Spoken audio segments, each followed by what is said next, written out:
There are thousands of human languages, and babies are born with the capacity to learn any of them. They begin by listening. A baby sorts through a babble of sounds with more keen an ear than a conductor rehearsing a symphony orchestra. At the University of Washington, neuroscientist Pat Kuhl has been studying the building blocks of language, the vowels and consonants that make up words. In this particular experiment, we're looking at how children respond to the sounds of their native language and the sounds of a foreign language. We're recording what's happening to the brain as the baby's listening to the Chinese Mandarin she.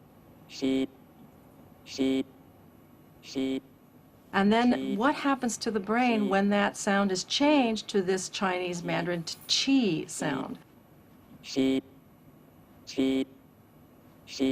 Now, of course, to us, they sound like she. They sound like the same thing. But we're interested in whether or not the baby's brain records a change when a physical change in the sounds is made. As Americans, we cannot hear the distinction. It really sounds like the same category, SH. To the Chinese, they say, no, there's a very clear shift. And the interesting thing that the studies have demonstrated is that at birth and for a short period thereafter, babies have this incredibly exquisite ability to hear differences between all the sounds used in the world's languages. The babies are outperforming us.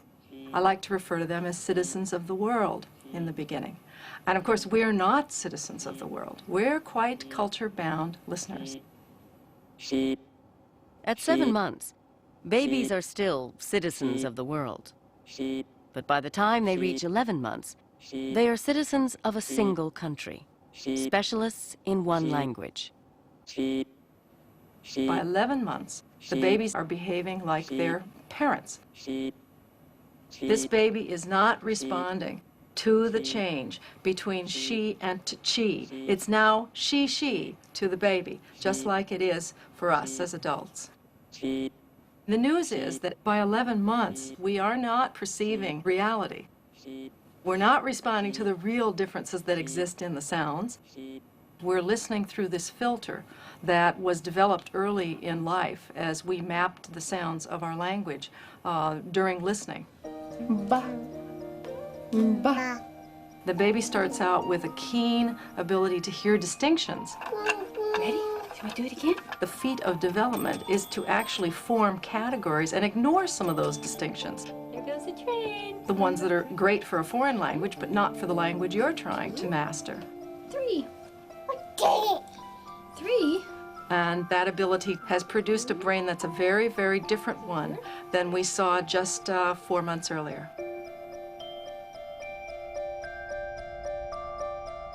As a child grows into an adult, the brain becomes more and more complex, an intricate modular organ of many highly specialized parts.